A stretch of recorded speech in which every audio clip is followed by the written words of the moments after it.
Em nome do Pai, do Filho e do Espírito Santo. Amém. Reflexão do dia 29 de novembro de 2024, 34ª semana do Tempo Comum, sexta-feira, cor litúrgica verde.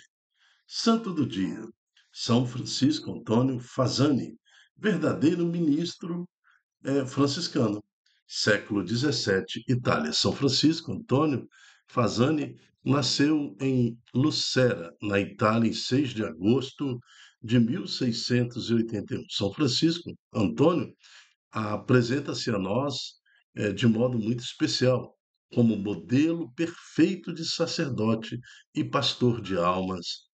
Por mais de 35 anos, no início do século XVIII, em Lucera e também nos territórios ao redor, dedicou-se às mais diversificadas formas de mistério e do apostolado sacerdotal. Dentro do seu ministério, então, exercia o amor, exercia, era a expressão de Jesus no meio da igreja. Querido frade, através dos sagrados votos de castidade, obediência e pobreza, pudestes alcançar a santidade. Que, da mesma maneira, sigamos estes conselhos evangélicos e nos tornemos amigos íntimos de Jesus, nosso Senhor. Amém. São Francisco Antônio Fazani, rogai por nós. Na primeira leitura de hoje, nós continuamos o estudo do livro do Apocalipse. Então, nós navegamos aí nesta visão que o apóstolo João tem sobre o fim dos tempos e os últimos dias, deixando bem claro que fim dos tempos se refere desde o do momento em que Jesus nasce, é concebido, é anunciado a Maria, ali nós já temos a inauguração do fim dos tempos. Então, o fim dos tempos pode durar o quê? Mais 5.000 anos? Ou pode ser amanhã, né? Agora, os últimos dias é quando acontece o fenômeno da parousia, a manifestação gloriosa de Jesus. A parousia são os últimos eventos do julgamento final, do novo céu, da nova terra. Então, o que descreve aqui São João no livro do Apocalipse são os últimos dias. Então, ele fala assim: Eu, João, vi um anjo descer do céu. Nas mãos tinha a chave do abismo e uma grande corrente. Ele agarrou o dragão, a antiga serpente, que é o diabo, Satanás, acorrentou-o por 1.000 anos e lançou-o dentro do abismo. Aí esse texto ele está falando da vitória de Deus, da vitória de Cristo sobre a serpente, sobre o diabo, sobre Satanás, aquele que tentou a humanidade. Depois trancou e lacrou o abismo para que o dragão não seduzisse mais as nações da terra, até que terminasse os 1.000 anos. Então, nós estamos diante de uma descrição do milênio, né? Da onde o Senhor reinará com o seu povo. E queremos lembrar também que é uma visão. Então, o apóstolo João está tendo uma visão. Então, ele não está descrevendo aqui um fato concreto, existencial, mas aí também, mas assim, com essa inspiração divina, ele nos dá uma referência, né, muito alicerçada de como será os últimos dias. Vi então depois dos 1.000 anos, o dragão deve ser solto, mas por pouco tempo. Vi então tronos e seus ocupantes sentarem-se e receberem o poder de julgar. Vi também as almas daqueles que foram decapitados por causa do testemunho de Jesus e da palavra de Deus, e aqueles que não tinham adorado a besta, nem a imagem dela, nem tinham recebido na fronte, na sua mão, a marca da besta. Então, é a segunda vez no Apocalipse que esse texto se repete completo, né? São aquelas pessoas que estão conservando a fé, lutaram dando testemunho e evitaram que fosse manifestada a besta nas suas vidas, né? Eles não tinham adorado a besta, nem a imagem dela, nem tinham recebido na fronte e na mão a marca da besta. Eles voltaram a viver para reinar com Cristo. Então, aquela ressurreição final, né? onde todos voltarão a conviver com Cristo. Eles voltaram a viver para reinar com Cristo durante 1000 anos. Vi ainda um grande trono branco e aquele que estava sentado nele.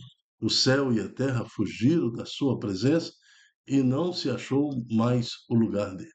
Vi também os mortos, os grandes e os pequenos, em pé diante do trono. Foram abertos livros, e mais outro livro ainda, o livro da vida. Então foram julgados os mortos, de acordo com a sua conduta, conforme está escrito no livro. No versículo 12, nós estamos falando que todos aqueles que já morreram há 5.000 anos, aqueles que já morreram um segundo antes disso tudo acontecer, ressuscitarão da sua morte. É o julgamento final. E outros verão isso sem a presença da morte, né? Então, estarão, de alguma forma, eh, vendo a glória de Deus. O mar devolveu os mortos que se encontravam nele. Conf- eh, o mar devolveu os mortos que se encontraram nele. A morte e a morada dos mortos entregaram de volta os seus mortos. Está aqui descrevendo a ressurreição. E cada um foi julgado conforme a sua conduta. A morte e a morada dos mortos foram então lançados no fogo, né? No lago de fogo. Esta é a segunda morte, o lago de fogo. Então, ele fala da primeira morte, que nós teremos, todos nós, uma morte natural, depois vamos ressuscitar para o julgamento. Aqueles que receberão a condenação, não por maldade de Deus, não, não por impiedade de Deus, mas são aqueles que rejeitam Deus, mesmo passando pela ressurreição, ainda continuam renunciando e rejeitando Deus, preferindo ir para o lago do fogo. Aqui ele fala então que é a segunda morte. A primeira morte foi terrena, foi a morte que nos trouxe ao pó, né?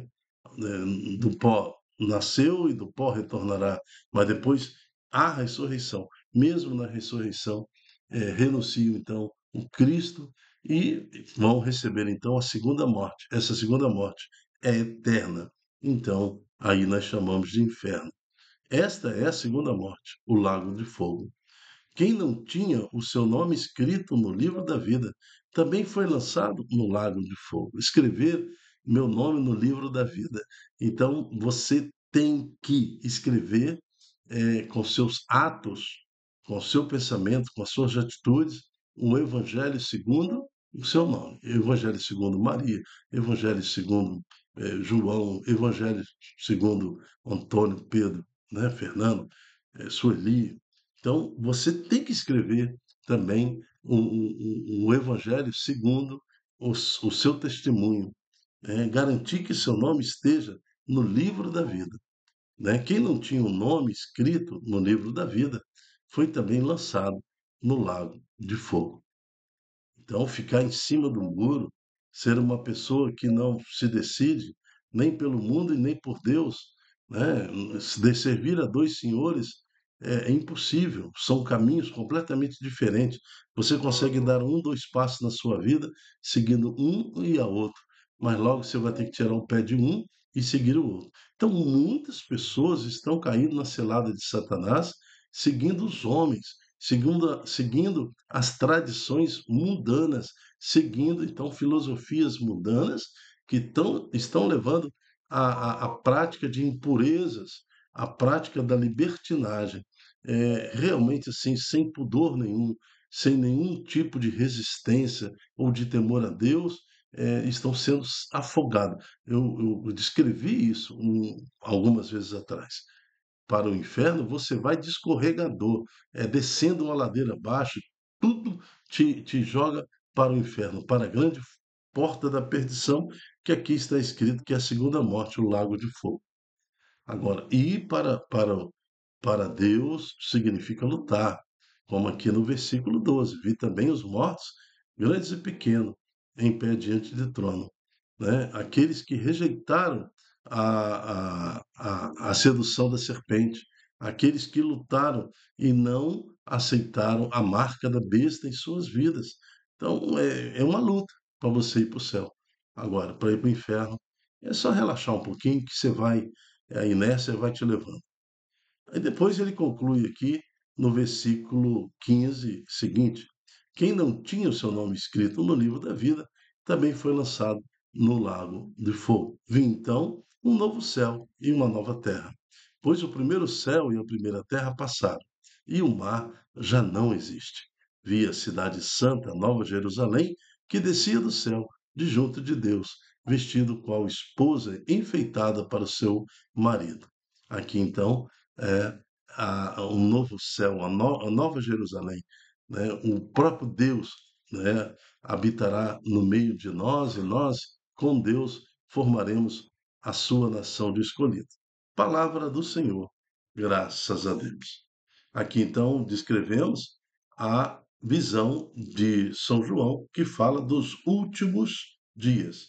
Então não vamos confundir fim dos tempos. Fim dos tempos, isso pode durar até que isso tudo aconteça, mais 1000 anos, 2000 anos, mas já estamos vivendo o fim dos tempos. Estamos aguardando com a igreja os últimos dias, a vinda do Senhor Jesus. O salmo responsorial é o Salmo 83. Eis a tenda de Deus no meio do povo, a igreja. Minha alma desfalece de saudade e anseia pelos átrios do Senhor. Meu coração e minha carne rejubila e exultam de alegria em Deus, meu Salvador. Então, nós vamos ver no Evangelho daqui a pouquinho como que se assemelha ao reino de Deus. O reino de Deus, então, já está no nosso meio. A igreja representa esse reino físico, né? Essa estrutura do reino de Deus. Eis a tenda de Deus. Então, a tenda de Deus, o reino de Deus. Olha só, minha alma desfalece de saudade e anseia pelos átrios do Senhor. Átrios também significa edificações que são voltadas para o templo. Eis a tenda de Deus no nosso meio. Assim, com o santo de hoje, que também reflete a luz da igreja, São Francisco Antônio Fazani, possamos orar então por todos os padres, né? Por todos a quantidade de sacerdotes que nos foi gerada desde a igreja, desde o dia que Jesus soprou sobre a igreja o seu espírito, até o dia de hoje. E, junto com o Salmo 83, glorificar a Deus, bendizendo ao Senhor. Amém. Evangelho está em Lucas, capítulo 21. O Senhor esteja conosco, Ele está no meio de nós. Proclamação do Evangelho de Jesus Cristo segundo Lucas. Glória a vós, Senhor. Naquele tempo, Jesus contou-lhes uma parábola. Olhai a figueira e todas as árvores. Quando verdes que elas estão dando brotos, logo sabeis que o verão está próximo.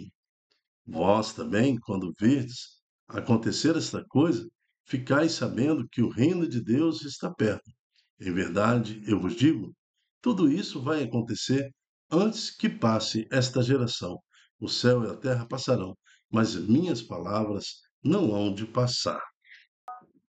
Então, aqui Jesus fala para seus apóstolos e seus discípulos que, comparando com a figueira, né, olhai a figueira e todas as árvores. Quando vedes que elas estão dando brotos, logo sabeis que o verão está próximo. Então, o reino de Deus é tão evidente quanto comparar e saber que é a primavera, saber que é o verão, saber que é o inverno, saber a hora de colher, estar atento à evolução da vida.